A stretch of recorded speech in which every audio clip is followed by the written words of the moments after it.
Welcome back. The movie Think Like a Man, Steve Harvey's movie based on his book Act Like a Lady, Think Like a Man, has single men and women buzzing, even married folks. Of course, Kevin Hart stars in the film with a cast of some of the top folks. So the real question is, what do people really want when it comes to relationships? Men don't understand women, according to women. Women don't understand men, according to men. And nobody seems to get along. Well, we decided to get the sexes together to see if we can help things out a bit. Joining me now is Free from WPGC-FM Radio in Washington, D.C. Jenks Morton, producer of the documentary What Black Men Think. Krista Thompson, a national staff writer for the Washington Post and relationship coach. Ayize Mayat. Folks, welcome to Washington Watch. It's very interesting. A lot of people are saying, oh, the book, I like it, I don't like it. But really, look, the movies are a romantic comedy. But it does deal with this whole issue of how folks look at relationships and how we seem to get along. And so I want to play this clip first off of Regina Hall. She plays the character Candace. So just check out some of the advice she tries to give to Raji P. Henson, who plays the character Lauren. Why should I have to lower my standards to get a man? Who does that? I'm sorry. Now what man? I just want my equal, okay? Or at least an attractive, cultured man who's over 6 feet tall, makes 6 figures, and isn't intimidated by my success. Okay, here we go. Let's do a little research here. This is you. Please, Strong, independent, and lonely women. I don't need some bald-headed man on a book telling me that I am strong and independent, honey. That's a given. But you forgot lonely. I'm just saying, all this waiting for better, it's making you bitter. This whole idea of waiting for perfection, Krista, in your reporting, you've done in the Washington Post, this issue of relationships, marriage, dating, it came up in those series. It did. We did a huge poll with the Kaiser Family Foundation and found that for Black women, this question of marriage versus career does come up. Black women see themselves as independent. They have very high self-esteem. And 7 out of 10, nearly 7 out of 10 say being successful in their career is very important. You ask them about marriage, how important is marriage? Only 4 out of 10 say being married is very important. So those two things do kind of have some tension there. What's the deal with this, again, this desire for perfection, which is an absolute joke, because you're not going to find the perfect man. You're not going to find the perfect woman. No, I think they're not looking for perfection, but something you can tolerate, at least. Because it's a little crazy out here. Let's be real. Let's be real. I meet so many men who say, why are you single? And I look at them and say, why are you married? And here hitting on me. So, it goes both ways. Really what about, first of all, you shook your head when she said tolerate. Yeah, well, there's this whole concept around, especially the preface of the book, that Black men are this less than not equal to component of relationships, which I just take great pause and hesitation with. And when we talk about being single is a choice just like marriage is a choice. And I think most people, when they're gravitating to these type of conversations, they're looking to us married folks for answers. And here's the one that you need to know. Marriage was never designed to make you happy.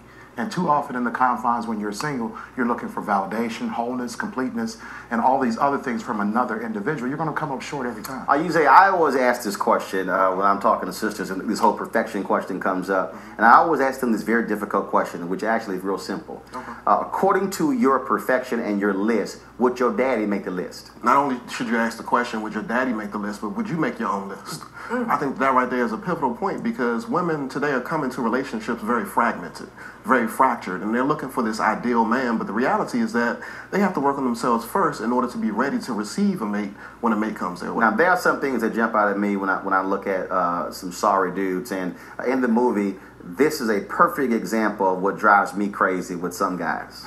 Steve says you have to set the requirements very high before you even get in the car, because you don't want to become chirp chirp girl. A what?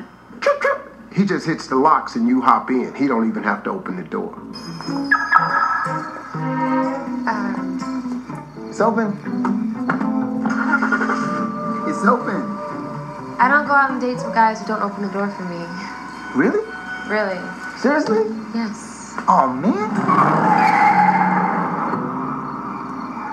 No, he didn't. Okay, that was a funny scene.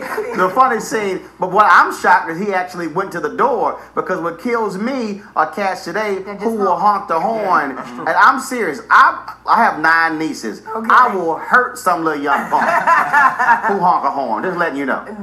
Do they go out though? Do they want to go out? No, they ain't old enough yet. But trust me, when they start going out, somebody's getting jacked if you honk a horn. But that's part of the question, though, right, Martin? Because black women say that they've been raised to be independent, to make sure that they have their own, to take care of themselves. And, you know, with uncles and men like you who are saying make sure that you're treated with a certain level of respect. And that's what they expect coming to the scene. And what they're saying in our poll is, if I don't find that, then single I will be. Now here's what I find to be interesting. And so when you look at single households, we talk about 70% of our children being born out of wedlock, and they're being raised by single women. Right. So, are any of these women teaching their sons how to act right? They can't. And that's another thing. We talk about the marginalization of masculinity over the past 50 years. You're talking about chivalry, opening the door, being respectful, all that. It takes modeling of behaviors of men to impart that into young men to get that. We got a generation of kids that don't have this positive paternal influence that teach women, this is how you like, I have a daughter, this is how you're supposed to be treated, and teach your son, this is how you're supposed to treat her. That's not happening right now. Yeah.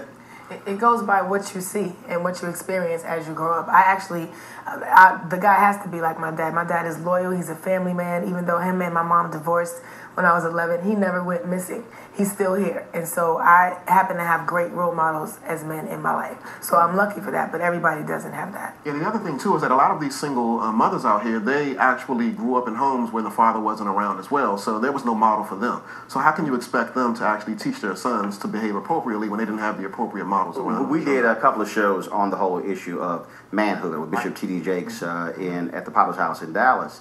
And I do believe that when you talk about relationships in terms of the struggles that we're seeing, I believe it is absolutely tied to what has happened with the black family. That's exactly right. Definitely. With the highest divorce rates, the lowest marriage rates, the highest single rates, the highest out-of-wedlock birth rate, you have a fractured community. And we, again, from the psychosociological, we have no models and we have no imprinting. If you don't have those things, then you're out there rudderless, sailless, trying to navigate this relationship dynamic from one gender paradigm, and it's going to be a movie. Chris, I got to go to you and then Free with the last comment. You know, there are some real dynamics happening in the black community, though, when it comes to educational attainment, when it comes to the strides that women are making in the workplace. There are some demographic things that are pulling the community apart as well. And so we have to figure out how to deal with those. Yeah. And I think some people prioritize different. Some people's careers are their priority. Some people's relationships are their priority. And when it comes to dealing with someone who's not on your level or your equal, there's a whole nother set of issues besides what car you're driving. Some people can't handle it, you know, if you're doing better than them, especially a man. A man's not going to be really happy if you're bringing in all the money and he's not. Well, I tell you what, first of all, I had no issue with that. No, seriously, I had no problem with that. Because my philosophy is real simple, baby. You get a raise, we get a raise. I get a raise, we get a raise. And so that's why yesterday I celebrated 11 years of wedding. I don't deal with no drama because I'm sorry. It don't matter. You get paid, we get paid. And also, if you come in with that list, I'm tearing the list up. All right, fam, we certainly appreciate it. Thanks so much. We look forward to having you back. Thank you. Folks, be sure to check out Think Like a Man. The producer is my homeboy, my frat brother, Will Packer. It's playing now in theaters everywhere, so definitely want to get your thoughts on it.